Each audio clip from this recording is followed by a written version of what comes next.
Сколько вашей жене лет? Чем же занимаются русские люди? Давайте посмотрим, как они отдыхают и работают. Ну да, с друзьями встречаюсь. Но нет, на самом деле, вот помимо кофейной всей темы, мы с ребятами ездим на всякие выставки, на всякие обучения. Это тоже как бы занимает определенное время в моей жизни.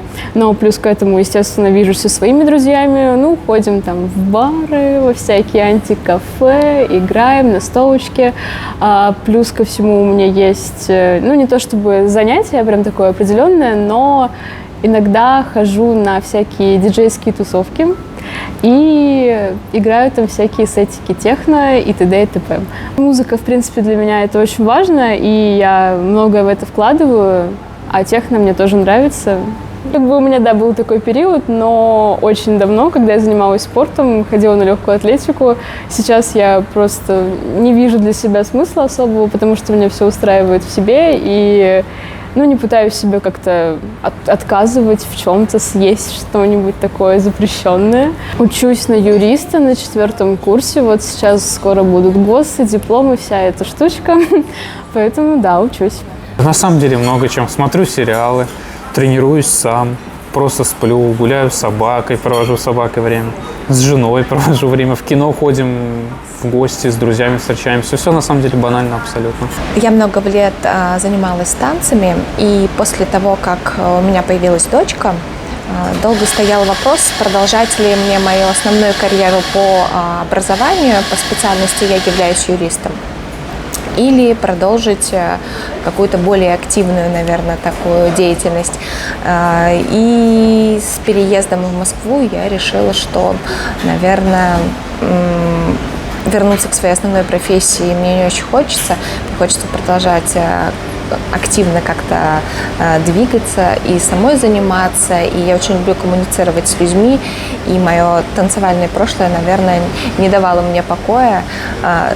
Желание вернуться снова на сцену вот при помощи групповых программ мне скорее компенсировало этот недостаток. В свободное время недавно для себя открыла падл-теннис, и вот это, наверное, моя отдушинная отрада. Отдыхаю, расслабляюсь там. Я просто очень много тренируюсь, иногда хожу на массаж, какие-то процедуры для того, чтобы восстановиться. Самое, наверное, основное восстановление – это сон. Его бывает мало. Точно нет, однозначно, не смогла бы. На самом деле свободного времени не так уж и много, потому что все мое время посвящено тренажерному залу. Почему я говорю так? Потому что для меня работа – это в первую очередь как хобби. То есть я на работу не прихожу как на работу. Мне здесь нравится, мне нравится эта атмосфера. Я готов сюда приходить. Я и прихожу сюда в 7 утра и ухожу отсюда в 10 вечера. Вот, может быть, иногда с перерывами на обед, понятное дело. А в свободное время, которое у меня выпадает в воскресенье или суббота, я занимаюсь, увлекаюсь страйкболом. То есть вот 2-3 раза, нет, наверное, больше, 10 раз так вот за год я выезжаю на игры, вот так на весь день. И вот от этого кайфую. Вот. А так на основное все посвящаю остальное время семье.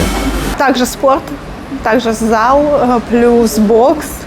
На самом деле свободного времени не так много, потому что у меня маленький ребенок. И он очень много энергии, конечно же, занимает. Прогулки, путешествия, все по классике, наверное.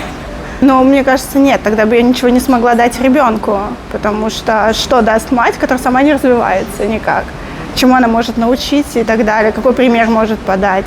Я считаю, что женщины не должны совсем с головой уходить в это во все. Причем у меня ребенок, вот сейчас даже, он со мной в зале, и он тоже тренируется, что-то делает, ему супер нравится быть в этой такой тусовке спортивной. И мне кажется, нет, никогда. Зачем нам здесь с ним дома, когда мы можем так классно проводить время? Потому что без работы, сидеть просто дома, стирать, убирать, готовить, это, наверное, не про меня. Я очень люблю музыку. У меня есть гитара, электрогитара. У меня вообще 5 гитар дома. Вот. И сейчас мне друг подарил синтезатор. Я осваиваю клавиши. Вот, но я самоучка. То есть я сам разбираюсь, что, как, почему, куда. Есть время свободное, есть. Это у меня летом это дача. Ну, соответственно, летом это там поход за грибами там, на речку и так далее. Зимой я вот встала буквально в этом году нормально на сноуборд, начала потихонечку кататься. Ну, вообще, всем, чем любая движуха, я за любой кипиш, даже за голодовку иногда, вот. На лошадях мы иногда с друзьями выезжаем, катаемся, ну, всякие тусовки, там, может быть, рестораны, кафе, книжки тоже читаю, когда есть время, вот. А так, в основном, это, да, вечером это отдых, это сон, это обязательно разгрузка мозга, какой-нибудь фильмец, ну и так, в принципе, свободное время есть в любом случае. Это элементарно, это питание, опять же, это уход за собой, это тренировки, это косметолог обязательно, это must-have просто, вот, это вода, правильное количество воды пить и сон определенно, конечно, это не большинство времени, как сказать, не большинство, а очень большой процент, что ты будешь хорошо выглядеть, это высыпаться. Это очень важно. Вот, поэтому все стандартно и стабильно, мне кажется, одно и то же у всех. Сплю, ем, читаю,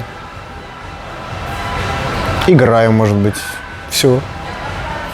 Ну, у меня, если честно, свободное время остается только в субботу-воскресенье, потому что я его сам себе выделил, а так у меня бы и его не было. Вот. Но не часто. Может быть, два раза в месяц с друзьями куда-то выбираемся. Да. Свободного времени не так много, вот, потому что работа занимает, естественно, большую часть своей жизни. Ну, конечно, это забота о себе, без этого никак. Это встреча с друзьями. Я очень люблю заниматься падл-теннисом, одно из популярных направлений сейчас в России. Провожу время на корте. Я думаю, что друзья, какие-то мини-путешествия, забота о себе, падл-теннис, забота о своих близких, забота, пусть будет даже о своих друзьях, поэтому бытовые истории никто не отменял в нашей жизни. Сейчас, наверное, немножко попроще. Почему? Потому что в Москве 24/7 работают службы доставки, но завтраки, ужины для семьи, эта история имеет место быть. Работу я бы не хотела бросить от слова совсем нет. Объясню почему. Потому что о чем разговаривать женщины, у которой нет роста? Работа мотивирует нас на рост, да, на некую, наверное, социальную значимость в этой жизни. И если женщина сидит дома, заботится о своем мужчине, это очень здорово. Есть кластер таких женщин, они имеют место быть, почему нет? Но для меня интересны, опять же, женщины, которые растут, которые развиваются. Ведь общение, да, которое происходит на работе, новая информация, которую мы получаем на работе, это наш рост. Что может дать мама своему ребенку, если нет роста?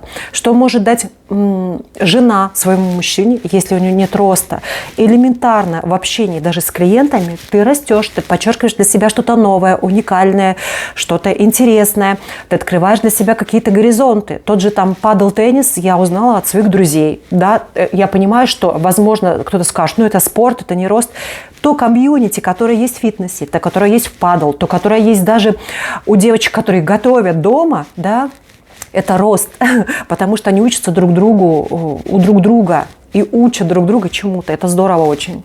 Это должно, наверное, знаете, вытекать одного из другого, и во всем должна быть мера. Иногда нужно себе сказать стоп в работе, иногда нужно себе сказать, наверное, стоп в том же самом отдыхе, если ты хочешь это сделать. Понял, что нужно больше зарабатывать, чтобы больше и себя радовать, и девушку радовать, и себе ни в чем не отказывать. Вот честно, прихожу в кровать, поспал немного, пошел поиграл в PlayStation, уделил время себе, своей любимой, и в дальнейшем занимаюсь в основном семьей, обзваниваю родственников, так как родственников у меня очень много, и со стороны маминой линии, и со стороны папиной линии, поэтому приходится даже целыми сутками иногда находиться на телефоне, просто чтобы поговорить со всеми. Семьей. Семьей занимаюсь, детьми. Стараюсь, я бы так сказал. Потому что примером собственные родители на самом деле не всегда являются, и иногда нужно смотреть в сторону на кого-то другого. Вот. Так стараемся, конечно, да, чтобы они чем-то занимались. Вот, поэтому с ними чем-то занимаемся, всякими зарядками, в том числе утренними.